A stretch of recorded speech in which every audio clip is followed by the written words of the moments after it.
Hello students, இன்றைக்கி நம்ம பேச போகிற டாப்பிக்கு எம்ஓடி. ஓகே, எம்ஓடினா என்ன? What is MOT? எம்ஓடினா M stands for molecular, O for orbital, T for theory. Molecular orbital theory அப்படின்னு சொல்லுவோம். ஓகே, ஸோ என்ன இந்த மாலிகுலார் ஆர்பிட் அப்படின்னு நீங்கள் கேட்டிங்கன்னா, ரைட், நமக்கு முன்னாடியே தெரியும். அதாவது ஒரு ஆட்டமுக்கு, இந்த மாதிரி ஆட்டமுக்கு வந்து நிறைய ஆர்பிட் இருக்குது இல்லையா? ஒரு எலக்ட்ரான் இப்படி சுற்றி வரும். நம்ம சோலார் சிஸ்டத்தை, சன்னை சுற்றி நம்ம பிளானட்ஸ் போகிற மாதிரி இந்த ஆட்டமை சுற்றி பார்த்திங்கன்னா நிறைய, இந்த நியூக்ளியஸை சுற்றி நிறைய எலக்ட்ரான்ஸு இப்படி சுற்றிட்டுருக்கு இல்லையா? ஓகே, இதுதான் வந்து எலக்ட்ரானிக் கான்ஃபிகரேஷன் அப்படின்னு சொல்லுவோம். அதாவது அந்த ஒவ்வொரு செல் இருக்கும், s cell, p, d, f இப்படின்னு ஒவ்வொரு ஆர்பிட் இருக்கும் இல்லையா? ஒவ்வொரு செல் இருக்கும். அந்த செல்லில் சப்செல் இருக்கும். இப்போ பி எடுத்துக்கிட்டோம்னா பியில் சப்செல் இருக்கும் இல்லையா? ஸோ இந்த மாதிரி இருக்கிறத நம்ம வந்து அட்டாமிக் ஆர்பிட்டல்னு சொல்கிறோம். ஸோ பியில் இருக்க சப்செல் பார்த்திங்கன்னா XYZ அப்படின்னு 3 சப்செல் இருக்கும். ஓகே, ஸோ இந்த அட்டாமிக் ஆர்பிட்டலோட எலக்ட்ரானிக் கான்ஃபிகரேஷனும் இதுவும் இப்படி, ரைட். இது அட்டாமிக்கோட இது சரியா? ஃபார் எக்ஸாம்பிள், கார்பனோட கான்ஃபிகரேஷன் பார்த்தீங்கன்னா 1s2 2s2 2p2 இப்படி வரும். ஓகே, ஸோ அப்படின்னா என்னென்னா, ஃபஸ்ட் செல்லில் வந்து 1s செல்லில் 2 எலக்ட்ரான் அந்த மாதிரி வரும் இல்லை? Second cell. சரி, அது கார்பனோட தனியாக இருக்க ஆட்டத்தோட கான்ஃபிகரேஷன். இப்போ 2 கார்பனை சேர்த்துட்டோம் அப்படின்னா we get C2. அப்போ C2ன்னு சொல்லும்போது it becomes what? C2ன்னு சொல்லும்போது it becomes the molecule இல்லையா? C2 becomes the molecule. அப்போ மாலிக்யூலுக்குள்ள ஆர்பிட்டு எப்படி இருக்கும்? மாலிகுலுக்குள்ள ஆர்பிட்டு எப்படி இருக்கும்? அந்த ஆர்பிட்டோட, அதாவது அந்த கான்ஃபிகரேஷன் எப்படி இருக்கும்? ஸோ இப்போ மாலிகுல் பார்க்குறீங்க, உள்ள நியூக்ளியஸில் பார்த்தீங்கன்னா 2-3 நியூக்ளியஸ் இருக்குது பார்த்தீங்களா? 1-2 இல்லாமல் நிறைய இருக்கா? ஓகே, கொஞ்சம் எக்ஸ்பேண்ட் பண்ணுறேன் நான். Right, so you can see there நிறைய இருக்குது. ஓகே, அப்போது 2-3 ஆட்டத்தோட அந்த நியூக்ளியஸ் நடுவில் இருக்குது. அதை சுற்றி அப்போ எலக்ட்ரான் இப்படி சுற்றிட்டு இருக்குதுன்னு அர்த்தம். ஓகே, எலக்ட்ரானு இந்த மாதிரி ஸ்பின் ஆகிட்டுருக்குன்னு அர்த்தம். ஓகே, இதுதான் ஒரு மாலிகுலோட ஆர்பிட். சரி, லைக் நம்ம வந்து இதை வந்து 1s 2s 2p அப்படி சொன்னோம் இல்லையா? அப்போ மாலிகுலோட அந்த ஆர்பிட்டை நம்ம எப்படி டிஃபைன் பண்ணுவோம்? ஓகே, ஸோ உங்களுக்கு தெரிஞ்சிக்க வேண்டிய விஷயம் ஃபஸ்ட்டு நம்பர் 1 என்னென்னா, ஒரு விஷயம் நீங்கள் தெரிஞ்சுக்கணும். அதாவது நம்பர் ஆஃப் அட்டாமிக் ஆர்பிட்டல் அப்படின்னு சொல்கிறது, number of atomic orbital combine ஆகி, இப்போது நம்ம கார்பன் இன்னொரு கார்பன் கம்பைன் ஆகி இருக்கிற அந்த ஆர்பிட்டல் இருக்குல்ல, atomic orbital combine is will be equal to the number of molecular orbit. Okay, so என்ன சொல்ல வரேன் அப்படின்னா, இப்போ கார்பனுக்கு ஒரு ஆர்பிட்டு அப்படி தான் இருக்குது. வேணாம், நம்ம ஹைட்ரஜன் எடுத்துக்கலாம். ஹைட்ரஜனுக்கு ஒரு ஆர்பிட் தான் இருக்குது. இன்னொரு ஹைட்ரஜன் சேர்க்குறோம், அதுக்கு இன்னொரு ஆர்பிட்டு. அப்போ இது ரெண்டையும் கம்பைன் பண்ணால் மாலிகுல் எத்தனை ஆர்பிட் இருக்கும்? 2 ஆர்பிட் இருக்கும் அந்த மாதிரி. ஓகே, ஃபார் எக்ஸாம்பிள் H2 அதுதான் சொல்கிறேன். ஸோ H வந்து நம்ம கம்பைன் பண்ணுறோன்னா Hக்குள்ளே வந்து நீங்கள் பார்த்தீங்கன்னா ஒரே ஆர்பிட் தான் இருக்குது இல்லையா? 1s. இது ஹைட்ரஜனோட எலக்ட்ரானிக் கான்ஃபிகரேஷன் 1sன்னு வரும். ஓகே, ஸோ இதை கம்பைன் பண்ணோம்னா அப்போ H2வில் எத்தனை ஆர்பிட் இருக்கணும்? H2வில் 2 ஆர்பிட் இருக்கணும். சிம்பிள், அவ்வளோதான். 1 + 1 2. ஸோ அது மாதிரி number of atomic orbital combine is equal to number of molecular orbital. Right, so அதுதான் ஃபஸ்ட்டு நம்ம தெரிஞ்சுக்க வேண்டிய விஷயம். ஓகே சார், இது புரிஞ்சிடுச்சு.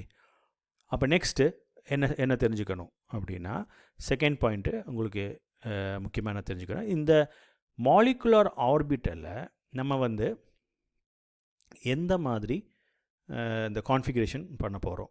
ஓகே, இப்போ 1s 2sங்கிறது அட்டாமிக் ஆர்பிட்டல் நம்ம பார்த்து நல்லா கேட்டுக்கணும். ஆட்டமோட கான்ஃபிகரேஷன் இல்லையா? அப்படியே எக்ஸ்டெண்ட் ஆகி போயிட்டே எஃப் டிஇஎஃப் அப்படின்னு போயிட்டே இருக்கும். அது உங்களுக்கு தெரிஞ்ச விஷயம், நீங்கள் முன்னாடியே படிச்சிருப்பீங்கன்னு நினைக்கிறேன். ஓகே, ஸோ இதில் மாலிகுலர் ஆர்பிட்டில் நீங்கள் எப்படி வந்து அந்த எலக்ட்ரானிக் கான்ஃபிகரேஷன் போட போகிறோம் அப்படின்னா, இந்த மாதிரி வர 1sக்கு முன்னாடி எய்தர் சிக்மா ஆர் பை அதை நம்ம ஆட் பண்ண போகிறோம். ஓகே, ஸோ போக போக உங்களுக்கு புரியும் எப்படி அதை ஆட் பண்ண போகிறோம் அப்படிங்கிறதெல்லாம் உங்களுக்கு போக போக தெரியும். சிக்மா இல்லாட்டி பை. Okay, clear? ரைட். இனி அடுத்தது நம்ம வந்து அந்த மாலிகுலர் ஆர்பிட்டல்னா 3வது என்ன ரூல் என்ன மாதிரி இருக்கும் அப்படின்னு தெரிஞ்சுக்கலாம்.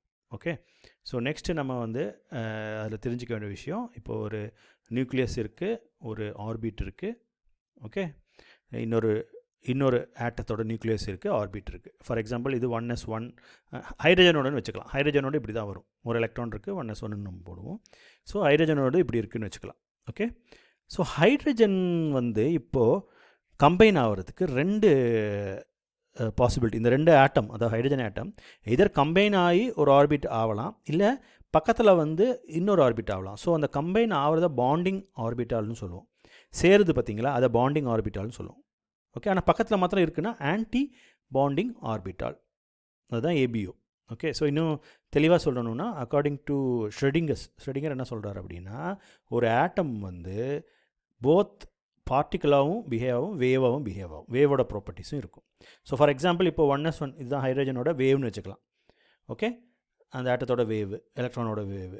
இது அடுத்தது இன்னொரு ஹைட்ரஜனோட வேவு இப்படி இருக்குது அப்படின்னா, இப்போ என்ன ஆகும், ரெண்டும் வந்து ஆடப் ஆகும் இல்லையா. ஸோ இதை வந்து நம்ம என்ன சொல்கிறோம், ஆடப் ஆச்சுன்னா நமக்கு வந்து கிடைக்கிறது பார்த்திங்கன்னா பெருசாக கிடைக்கும் இல்லையா, அதை விட பெருசாக ஒரு வேவு கிடைக்கும் எப்பயுமே ஆடப் ஆச்சுன்னா, ரைட். ஸோ இது வந்து இந்த மாதிரி ஓவர்லேப்பிங் இல்லாட்டி இந்த மாதிரி இன்டர்ஃபரன்ஸுக்கு நம்ம என்ன சொல்கிறோம் அப்படின்னா constructive interference. Okay, we call this as constructive. Construction என்ன, ஒரு ஒன்றத்தை பில்ட் பண்ணுறோம் இல்லையா, கன்ஸ்ட்ரக்ஷன். அது மாதிரி கன்ஸ்ட்ரக்டிவ்னா நமக்கு ரெண்டும் சேர்ந்து ஒரு பெரிய ஒரு வேவ் நமக்கு கிடைக்கிது, கன்ஸ்ட்ரக்டிவ் இன்டர்ஃபரன்ஸ், ரைட். இல்லைன்னா கன்ஸ்ட்ரக்டிவ் ஓவர்லேப், ரைட். இதே ஹைட்ரஜனு இப்போ வேறு மாதிரி ஒரு ஆட்டம் பிஹேவ் ஆகுதுன்னு பார்க்கலாம். பார்ட்டிக்கல் வந்து வேவ் வந்து வேறு மாதிரி பிஹேவ் ஆகுதுன்னு பார்க்கலாம். எப்படின்னா ஃபஸ்ட்டு ஹைட்ரஜனோடது அதே மாதிரி இருக்குது, செகண்ட் ஹைட்ரஜனோடது என்ன ஆகுது அப்படின்னு பார்க்கலாம். செகண்ட் ஹைட்ரஜனோட இது வந்து பார்த்திங்கன்னா வேவ் வந்து கொஞ்சம் டிஃப்ரெண்ட்டாக ஒரு நிமிஷம் அழிஞ்சு போச்சு. ரைட். ஸோ செகண்டை நம்ம வரைஞ்சி பார்க்கலாம். இப்போ வேறு மாதிரினா அது எப்படின்னா ஆப்போசிட் இதில் பார்த்திங்கல்ல, அது பாசிட்டிவ்னா இது நெகட்டிவ் இதில் வருது. ஓகே, என்னோடய வேவ் கொஞ்சம் கூட வளைஞ்சிருச்சு. ஓகே, பட் உங்களுக்கு புரிஞ்சிருக்கும்னு நினைக்கிறேன். ஸோ ஆப்போசிட் டைப்பில் போகும்போது என்ன ஆகும், ரெண்டையும் நம்ம ஜாயின் பண்ணால் என்ன ஆகும், ரெண்டும் கேன்சல் ஆகிடும். ஓகே, நமக்கு ஒன்றும் கிடைக்காது, நத்திங். ஸோ இது வந்து என்ன ஆகுது, டிஸ்ட்ரக்ஷன் ஆகுது. இதை நம்ம சொல்லுவோம் அழிஞ்சு போச்சு. ஸோ டிஸ்ட்ரக்டிவ் இன்டர்ஃபரன்ஸ் அப்படின்னா அழிஞ்சு போச்சு. இப்படி ரெண்டும் சேரும்போது என்ன ஆகும், அழிஞ்சு போகுது. ஓகே, ஸோ இந்த மாதிரி ரெண்டு விஷயம் நடக்கலாம். ஒரு ஆட்டமோட ஆர்பிட்டல் சேரும்போது இந்த மாதிரி ரெண்டு விஷயம் நடக்கலாம். இதர் கன்ஸ்ட்ரக்டிவ் இன்டர்ஃபரன்ஸ் இல்லைனா டிஸ்ட்ரக்டிவ் இன்டர்ஃபரன்ஸ் அப்படின்னு நடக்கும். ஓகே, ஸோ இந்த மாதிரி இன்டர்ஃபரன்ஸ் சொல்லலாம், இல்லாட்டி ஓவர்லேப்னு நம்ம சொல்லலாம், எப்படி வேணால் சொல்லலாம். ஓகே, ஸோ இந்த மாதிரி விஷயத்தை நம்ம வந்து இப்போது உங்களோட புக்கில் ஒரு பேஜில் அந்த மாதிரி கொடுத்துருப்பாங்க, நீங்கள் பார்த்தீங்கன்னா தெரியும். அவங்க வந்து எப்படி ரெப்ரசன்ட் பண்ணியிருப்பாங்க அப்படிங்கிறத நம்ம இப்போ பார்க்கலாம். எஸ், ஸோ இந்த மாதிரி ஒரு பிக்சர் ஒன்று இருக்கும். ஓகே, இது என்ன சொல்ல விரும்புது அப்படின்னா, என்ன சொல்ல வராங்கன்னா, ஒரு அட்டாமிக் ஆர்பிட்டல் எடுத்துக்கிட்டாங்க.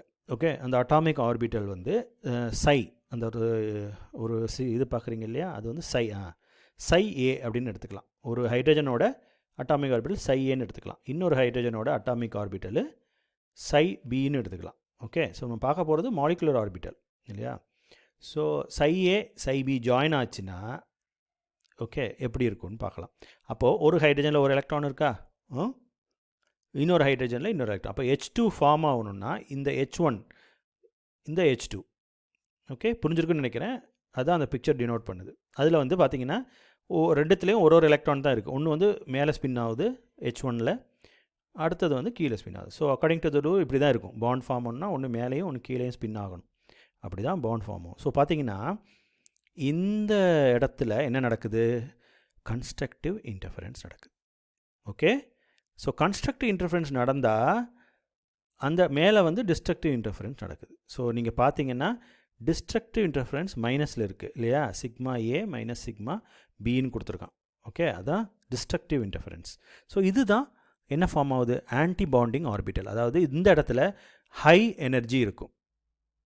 ஓகே, ஹையர் எனர்ஜி, அதில் தான் ஆன்டி பாண்டிங் ஆர்பிட்டல் ஃபார்ம் ஆகுது. ஓகே, ஹையர் எனர்ஜின்னு நம்ம போட்டுக்கலாம்.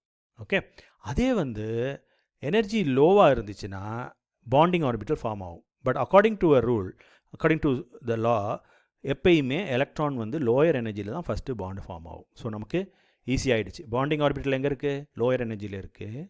அப்போ ஈஸியாக நமக்கு பாண்டு ஃபார்ம் ஆகிடுச்சு. Bonding orbital lower energy then that of the atomic orbital இல்லையா. ஸோ இங்கே தான் எலக்ட்ரான் வரும். இப்போ இதுதான் நம்ம பாண்டிங் ஆர்பிட்டல். ஸோ இந்த இடத்துல நம்ம என்ன சொல்கிறோன்னா ஹைட்ரஜன் பாண்டிங் ஆர்பிட்டலில் தான் எலக்ட்ரானை ஷேர் பண்ணுதுன்னு சொல்கிறோம். Not in the anti molecular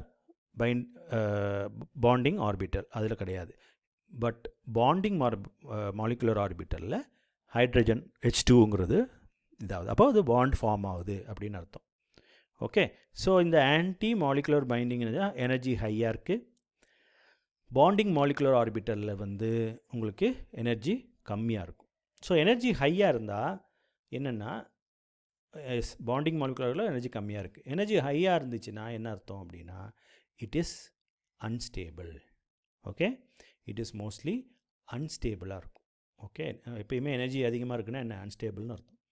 energy கம்மியாக இருக்குன்னா what is it? It is more stable. Energy கம்மியாக இருக்குன்னா தட் இஸ் மோர் ஸ்டேபிளாக இருக்கும் compared to the higher energy. Okay, so இந்த பாயிண்ட்ஸ் எல்லாம் நீங்கள் நல்லா ஞாபகம் வச்சுக்கோங்க. ஓகே, இந்த பிக்சர் வெரி இம்பார்ட்டன்ட். இந்த பாயிண்ட்ஸ்லாம் ஞாபகம் வச்சுக்கிட்டிங்கன்னா நமக்கு அடுத்தது போயிடலாம். ஓகே, ஸோ இப்படி தான் நம்ம வந்து இந்த பிக்சரை வரைய போகிறோம் ஃபுல் அண்ட் ஃபுல். அதுக்கு முன்னாடி இப்போது நம்ம என்ன தெரிஞ்சுக்கணுன்னா, சரி சார் இது சொல்லிட்டீங்க, அந்த டயக்ராம் நம்ம வரைஞ்சிக்கலாம். ஆனால் ஒரு ஷெல்லும், அதாவது நம்ம சொன்னல ஒரு ஆர்பிட்டும் கம்பைன் ஆகும்போது என்ன மாதிரி ஷேப்பு, என்ன மாதிரி அந்த பிக்சர் வருதுன்னு நம்ம பார்க்கலாம். ஓகே, ஸோ இப்போது first S orbital 1s orbital பார்க்கலாம். ஸோ இந்த 1s ஆர்பிட்டல் ஹைட்ரஜனோட, ஃபார் எக்ஸாம்பிள் ஹைட்ரஜனே வச்சுக்கோங்க, ஹைட்ரஜனோட 1s ஆர்பிட்டல் கம்பைன் ஆச்சுன்னா 2 விஷயம் நடக்கலாம். அதே மாதிரி சொன்ன மாதிரி தான் கன்ஸ்ட்ரக்டிவ் இன்டர்ஃபரன்ஸ் நடக்கலாம், டிஸ்ட்ரக்டிவ் இன்டர்ஃபரன்ஸ் நடக்கலாம். ஸோ கன்ஸ்ட்ரக்டிவ் இன்டர்ஃபரன்ஸில் எனர்ஜி எப்படி இருக்கும்? லோயர் எனர்ஜியாக இருக்கும் இல்லையா? லோயர் எனர்ஜியாக இருக்கும். ஸோ நீங்கள் பார்த்தீங்கன்னா இங்கே தெரியும் லோயர் எனர்ஜியாக இருக்கும். அதே வந்து ஆன்டி பாண்டிங் மாலிகுலர் ஆர்பிட்டலில் அது எங்கே இருக்குது? ஹையர் எனர்ஜி அந்த இடத்துல இருக்குது. Okay, right. ஸோ நம்ம அங்கே பார்த்தீங்கன்னா ஹை எனர்ஜி, அது அது ஹை எனர்ஜி. பாண்டிங் மாலிகுலர் ஆர்பிட்டலில் யூ ஹேவ் லோ எனர்ஜி. தெரிஞ்ச விஷயந்தான் சார், விட்டுருங்க. அடுத்த பாயிண்ட் போயிடலாம் சார் அப்படின்னு சொல்கிறீங்க இல்லையா? சரி, இப்போ பார்த்தீங்கன்னா இந்த which one bonding molecular orbital represent பண்ணணும்னா இட் இஸ் சிக்மா. ஸோ சிக்மாக்கு அடுத்து நம்ம 1sன்னு போட்டுப்போம். ஓகே, அப்படி தான் நம்ம bonding molecular orbit in case of S ஆர்பிட்டலுக்கு இப்படி தான் அவ்வளோ நம்ம எழுதுவோம். ஓகே, அதே மாதிரி திஸ் இஸ் டியூ டு நமக்கு தெரியும் constructive interference. Okay, constructive join பண்ணும்போது உங்களுக்கு அந்த வேவ் நம்ம பார்த்தோம்ல பெருசாக இருக்கும். ஸோ அதே மாதிரி இங்கே ஜாயின் ஆகும்போது you can see the electron density எல்லா இடத்துலையும் அதிகமாக இருக்குது. டிஸ்ட்ரக்டிவ் இன்டர்ஃபரன்ஸில் ஜாயின் பண்ணும்போது ரெண்டும் கேன்சல் ஆகிடும் இல்லையா? ஆனால் நம்ம இங்கே இந்த பிக்சரில் நீங்கள் பார்க்குறது இந்த மாதிரி ஷேப்பில் இருக்கும். ரெண்டும் பாண்ட் ஆகலை, அந்த ஆர்பிட் வந்து இந்த மாதிரி ஷேப்பில் இருக்குது. You understand? ஸோ இது நடுவில் பார்த்தீங்கன்னா ஒரு எலக்ட்ரான் இல்லாத ஒரு இடம், அந்த ஆர்பிட்டு இன்வால்வ் ஆகாது, இல்லாட்டி எலக்ட்ரான் டென்சிட்டி கம்மியாக இருக்க ஒரு இடம் பார்ப்பீங்க. ரைட், இதை தான் நம்ம என்ன சொல்கிறோம் அப்படின்னா we call this as nodal plane. என்ன பேர்? நோடல் பிளேன்னு சொல்லுவோம். ஸோ நோடல் பிளேனில் எலக்ட்ரான் டென்சிட்டி ரொம்ப கம்மியாக இருக்கும். Right, nodal plane. இதை எப்படி ஆன்டி பாண்டிங் மாலிகுலர் எப்படி ரெப்ரசன்ட் பண்ணுறதுன்னா சிக்மா ஸ்டார் போட்டோம்னா அது ஆன்டி பாண்டிங் மாலிகுலர் ஆர்பிட்டல் வந்துடும். Okay, anti bonding molecular orbital. So இப்போ நம்ம பேசுகிறதெல்லாம் ஈக்குவட்டோரியல்னால் ஈக்குவட்டர் அந்த அந்த மாதிரி இருக்கிற விஷயம். ஸோ ஸ்பியர், இந்த 1s வந்து ஸ்பியராக இருக்கனால நம்ம ஈக்குவட்டோரியலாக இல்லையான்னு சொல்ல முடியாது. பட் நம்ம சிக்மாவும் பையும் சொன்னல, ஸோ இதுக்கு ரெண்டுக்கு என்ன டிஃப்ரெண்ட்டுங்கிறத நம்ம அடுத்த P ஆர்பிட்டல் பார்க்கும்போது உங்களுக்கு புரியும். ஓகே, ஸோ P ஆர்பிட்டல் எடுத்துக்கலாம். அடுத்தது P ஆர்பிட்டல் எடுத்தோம்னா P ஆர்பிட்டல் உங்களுக்கு 3 டைப் இருக்குது, X, Y, Z இல்லையா? P orbital has 3 things. So first நம்ம இந்த Z-ஓட இது எப்படி இருக்குன்னு பார்க்கலாம். Okay, so when you take the P orbital, அதில் வந்து பார்த்தீங்கன்னா உங்களுக்கு 3 விஷயம் நான் சொன்ன மாதிரி X இருக்குது, Y இருக்குது, Z இருக்குது. ஓகே, ஸோ XYZ சப்ஷெல்னு சொல்லுவாங்க, இது இருக்குது. ஸோ ஒவ்வொரு ஓரியன்டேஷனில் இருக்கும். ஓகே, ஒவ்வொன்றும் பார்த்தீங்கன்னா ஃபார் எக்ஸாம்பிள் நம்ம ஒரு கிராஃப் மாதிரி போட்டோம்னா 3 டைமென்ஷன் கிராஃப்னு வச்சுக்கோங்க. ஓகே, X ஆக்சிஸில் ஒரு ஓரியன்டேஷன் இருக்கும், Y ஆக்சிஸில் ஒரு ஆர்பிட்டு இருக்கும், சரியா? Z ஆக்சிஸ்ன்னு ஒன்று இருக்குது, அதில் ஒரு ஆர்பிட்டு சுற்றும். ஸோ இதை பற்றி தான் நம்ம இப்போ டிஸ்கஸ் பண்ண போகிறோம். ஓகே, Yயில் எந்த இதில் Y வந்து ஆக்சியல்னு சொல்லுவாங்க, ஆக்சியல் ரீஜனில் இருக்குது. Y ஆர்பிட்டல் எங்கே இருக்குது? ஆக்சியல் ரீஜன், அதாவது மேலே நம்ம நார்த் போல் சவுத் போல் மாதிரி ஒய். ஓகே, அப்போது நம்ம அந்த பி ஆர்பிட்டல் இருக்கு இல்லையா, பி ஆர்பிட்டல் பார்த்தோம். பி ஆர்பிட்டலில் இருக்க 3 டைப் பார்த்தோம், XYZன்னு சொன்னேன். ஸோ ஜெட்டுங்கிறது இக்கோட்டோரியல் ரீஜனில் இருக்குது. ஸோ இந்த இக்கோட்டோரியல் ரீஜனில் இருக்கிற இந்த ஜெட்டு அந்த மாதிரி, ஓகே, 2pz. ஸோ ஒரு ஆட்டமில் 2pzம் இன்னொரு ஆட்டமில் இருக்க 2pz சப்ஷெல்லும் ஆர்பிட்டலும், ஓகே, அட்டாமிக் ஆர்பிட்டலும் எப்படி வந்து ஜாயின் ஆச்சுன்னா நமக்கு என்ன கிடைக்கும். ஸோ இப்போ பாண்டிங் போகலாம், பாண்டிங்கோட ஆர்பிட்டல் ஆச்சுன்னா நடுவில் பார்த்திங்கன்னா ஒரு பெரிய ஒரு ஓவர்லேப் ஆகுது இல்லையா, இது ரெண்டும் ஓவர்லேப் ஆகி பெருசாக நமக்கு ஒரு பாசிட்டிவ் இது கிடைக்குது, அப்புறம் நெகட்டிவ்னு கிடைக்குது. ஓகே, ஏன்னா இது ஓவர்லேப் ஆகிடுச்சு, bonding orbital overlap, okay, or interference. அந்த இன்டர்ஃபரன்ஸ் பேர் கன்ஸ்ட்ரக்டிவ் இன்டர்ஃபரன்ஸ் ஆகிடுச்சு, இல்லைனா கன்ஸ்ட்ரக்டிவ் ஓவர்லேப் ஆச்சு. இன்னொன்று வந்து டிஸ்ட்ரக்டிவ் இன்டர்ஃபரன்ஸ் ஆகுது, இல்லைனா ஆன்டி பாண்டிங். இதிலே போட்டிருப்பாருங்க, ஆன்டி பாண்டிங் மாலிகுலர் ஆர்பிட்டால் வருது. ஓகே, ஸோ அது இப்படி ஆகிடுது. இதில் பாசிட்டிவ் சைன் இங்கே இருக்கும், நெகட்டிவ் சைனு இங்கே இருக்கும், பெருசாக வந்துடுது. ஓகே, ஏன்னா எலக்ட்ரான்ஸு இந்த பக்கம் மூவ் ஆகி போகுது, அப்போது அந்த இடம் பெருசாகிடுது. ஓகே, ஸோ இதுதான் இப்படி தான் இந்த பிக்சர் இருக்கும். ஸோ இதில் நோடல் பிளேன் பார்த்திங்கன்னா இந்த இடத்துல எலக்ட்ரான் டென்சிட்டி கம்மியாக இருக்குனால இதில் 2 நோடல் பிளேன் வருது. இந்த இடத்துல பார்த்திங்கன்னா இங்கே ஒரு பிளேனு, இங்கே ஒரு பிளேனு, இங்கே ஒரு பிளேன், அப்போ 3 நோடல் பிளேன் வருது. 3 நோடல் பிளேன் வருது. ஓகே, எங்கே ஆன்டி பாண்டிங் மாலிகுலர் ஆர்பிட்டலில் 3 நோடல் பிளேன் வருது. ஓகே, ஸோ இதுதான் வந்து நம்ம வந்து எப்படி வந்து அந்த பி செல்லில் ஜெட்டு எப்படி வந்து ஓவர்லேப் ஆகுறதுங்கிற பிக்சர். ஓகே, ஸோ எப்படி நம்ம ரெப்ரசன்ட் பண்ணுவோம், பாண்டிங் ஆர்பிட்டலில் எப்பயுமே சிக்மா 2p, இது ஜெட்டுங்கிறனால ஜெட்டு கூட போட்டுக்கலாம். அதே ஆன்டி பாண்டிங்கை சிக்மா ஸ்டார் போட்டுக்கோங்க, ஆன்டி பாண்டிங்னா சிக்மா ஸ்டார் 2pன்னு போட்டுக்கலாம். Okay, right. நெக்ஸ்ட்டு அடுத்த உள்ள ஆர்பிட்டு ஒன்று பார்க்கலாம். இப்போ இந்த ஆர்பிட் வந்து டைரக்ஷன் பார்த்தீங்கன்னா இந்த ஆர்பிட்டலோட டைரக்ஷனு வேறு மாதிரி இருக்க போகுது. எஸ், ஸோ இதே பியில் வந்து இந்த ஆக்சிஸ் வந்துச்சுன்னா என்ன பண்ணுறது, ஆக்சியல். ஓகே, என்ன சொல்லுவோம் நம்ம, ஆக்சியலா ஏதோ ஒன்று. ஆக்சியல்னால் இந்த எண்டில் டாப்பில் இருக்கிறது. ஓகே, இதில் பாசிட்டிவ் நெகட்டிவ் வந்துச்சுன்னா அது என்ன ஆகுது, 2py. Okay, you are mentioning about the atomic orbital of 2py. okay, atomic orbital of 2py இதோட 2 அட்டாமிக் ஆர்பிட்டல் ஜாயின் ஆகும்போது நமக்கு பாண்டிங் ஆர்பிட்டல் எப்படி இருக்குது பாருங்கள், பாண்டிங் மாலிகுலர் ஆர்பிட்டல் இந்த ஷேப்பில் வந்துடும். இப்போ இங்கே மேலே ரெண்டுமே பாசிட்டிவ் சேர்ந்து பாசிட்டிவ் பெருசாகிடுது, நடுவில் ஒரு நோடல் பிளேன் வந்துடுது. So only 1 nodal plane. So இது தான் டபுள் பாண்ட் ஃபார்ம். அது பார்த்துக்கோங்க, பார்த்தீங்களா, by 2pனா this is the double bond that is formed. okay, so 2pyல தான் மெயினாக டபுள் பாண்டு நமக்கு வருது. அடுத்தது பார்த்தீங்கன்னா ஆன்டி பாண்டிங் மாலிகுலர் ஆர்பிட்டில் due to destructive interference, this is due to constructive interference. And இதில் வந்து 2 நோடல் பிளேன் வருது. You can see 2 nodal plane. And இது வந்து ஆன்டி பாண்டிங்னால ஆப்போசிட் இருக்கிறனால ஆக்சுவலி எந்த இது ஃபார்ம் ஆகும்னு பார்த்தோம்னா, ஓகே, எந்த 2 இது அது ஃபார்ம் ஆகும், இந்த இது ஃபார்ம் ஆகும்னு பார்த்தா நெகட்டிவ் பாசிட்டிவ். இப்படி இருக்கும்போது பார்த்திங்கன்னா இது வந்து இந்த மாதிரி ஒரு ஆர்டரில் வந்து விடுகிறது. ஓகே, ஸோ எப்படியும் வந்து ஒவ்வொன்றே பாண்டிங் ஃபார்ம் ஆகல, பட்டர்ஃப்ளை ஷேப்பில் வந்துடுது பாருங்கள் இல்லையா, நல்ல ஒரு பட்டர்ஃப்ளை ஞாபகம் வச்சுக்கோங்க, 2py. ஓகே, ஸோ நம்ம எப்படி இதை மென்ஷன் பண்ணுவோம், பை ஸ்டார் ஆன்டி பாண்டிங் ஆர்பிட்டில் 2py அப்படி மென்ஷன் பண்ணுவோம். ஸோ எத்தனை நோடல் பிளேன் இருக்குன்னா 2 நோடல் பிளேன், இங்கே ஒரு நோடல் பிளேன். ஓகே, குட், இதெல்லாம் புரிஞ்சிச்சு சார் அப்படின்னு சொன்னீங்கன்னா நம்ம இனி அடுத்தது கான்ஃபிகரேஷன் ஆஃப் மாலிகுலர் ஆர்பிட்டலுக்குள்ளே போயிடலாம். ஆர்பிட்டல் கான்ஃபிகரேஷனுக்குள்ளே போயிடலாம். ஓகே, கான்ஃபிகரேஷன் எப்படி பண்ணுவோம்.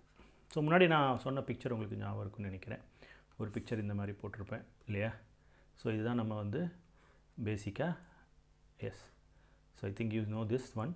ஸோ இந்த மாதிரி தான் நம்ம பேசிக்காக இப்போ போட போகிறோம். சரி, ஃபார் எக்ஸாம்பிள் நான் இப்போ உங்களுக்கு எதுக்கு போட போகிறேன்னா ஹைட்ரஜன் H2க்கு போட போகிறேன்.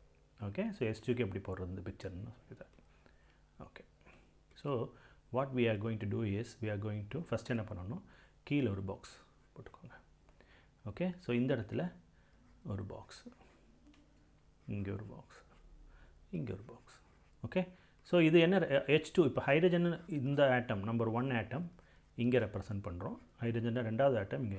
என்ன சார் ஹைட்ரஜன் 1, ஏன்னா H2 மாலிகுல் எப்படி ஃபார்ம் ஆகும், ஓகே H2 மாலிக்யூல் எப்படி ஃபார்ம் ஆகும் 2 H சேர்ந்தால் ஃபார்ம் ஆகும் ஓகே ஸோ நம்ம H1 H2ன்னு வச்சுக்கிட்டு இதை பற்றி பேசுகிறோம் ஓகே சரி H1ல் இப்போ எத்தனை எலக்ட்ரான் இருக்குது ஒரு எலக்ட்ரான் ஏன்னா ஹைட்ரஜனோட இது என்ன 1s இல்லையா ஸோ ஒரு எலக்ட்ரான் இருக்குது இது இந்த மேல் டைரெக்ஷனில் போட்டுருங்க அடுத்தது இன்னொரு எலக்ட்ரான் இருக்குது அது கீழ் டைரெக்ஷனில் போகிற மாதிரி போட்டுருங்க ஏன்னா எப்பயுமே எலக்ட்ரானு ஆன்டி ஸ்பின்னிங் அந்த இதில் வரும் ஓகே ஸோ அப்புறம் இப்படி வரைஞ்சிங்க அப்போது இந்த பாக்ஸ் என்ன அப்படின்னா இந்த பாக்ஸ் என்ன இந்த பாக்ஸ் ரெப்ரசன்ட் கீழே இருக்கனால எனர்ஜி வந்து இப்படி போகுது எனர்ஜி இப்படி வச்சுக்கலாம் இங்கே தான் ஹை எனர்ஜி இருக்குது இங்கே லோ எனர்ஜி இங்கே high energy okay high energy இருக்குது அப்போ மாலிகுலர் ஆர்பிட்டலு இங்கே என்ன இருக்குன்னா இதுதான் சிக்மா 1s அப்படின்னு சொல்லும்போது பாண்டிங் ஆர்பிட்டல் இல்லையா பாண்டிங் ஆர்பிட்டல் நம்ம போடுற பிக்சர் இது இன்னொரு ஆர்பிட்டல் என்ன ஃபார்ம் ஆகும் ஆன்டி பாண்டிங் ஆர்பிட்டல் ஃபார்ம் ஆகும் சிக்மா ஸ்டார் 1s ஃபார்ம் ஆகலாம் ஓகே இப்போ என்ன ஃபார்ம் ஆகுதுன்னு நம்ம பார்க்கலாம் so according to a rule okay electron எப்பயுமே ஹை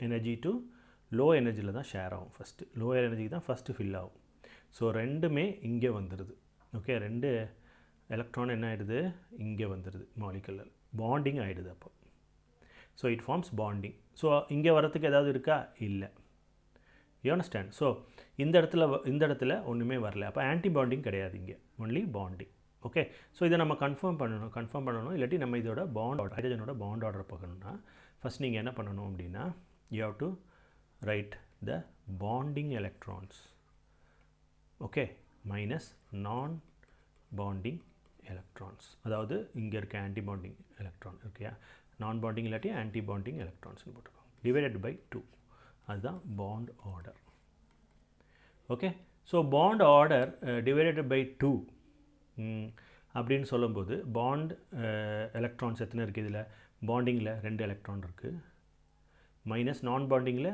எலக்ட்ரான் இல்லை 0 டிவைடட் பை 2 அப்போ எவ்வளோ 1 ஸோ பாண்ட் ஆர்டர் எவ்வளோ வரும் is equal to 1 அப்போ என்ன அர்த்தம் ஹைட்ரஜனுக்கும் H2வில் பாண்ட் எத்தனை ஒன்று தான் வர முடியும் ஓகே ஸோ ஹைட்ரஜன் 1ன்னு சொல்லும்போது this is stable okay stable structure right so இந்த மாதிரி நம்ம பாண்ட் ஆர்டரை நம்ம கிளாரிஃபை பண்ணுறோம் ஓகே கிளாஸிஃபை பண்ணுறோம் ஓகே ஸோ இந்த மாதிரி ஒவ்வொரு இதுக்கும் நம்ம இப்போ போட்டு போக போகிறோம் ஸோ நெக்ஸ்ட் வர பிக்சரில் you are going to see how to right molecular orbital configuration எப்படி பண்ண போகிறதுன்னு இப்போ பார்க்க போகிறீங்க ஓகே ஸோ நெக்ஸ்ட் பார்ட்டில் நீங்கள் ஃபுல்லாக அந்த கான்ஃபிகரேஷன் பண்ணுறதை பற்றி ஃபுல்லாக பாருங்கள் ஃபுல்லாக it depends on this picture and then we will do the configuration okay let us see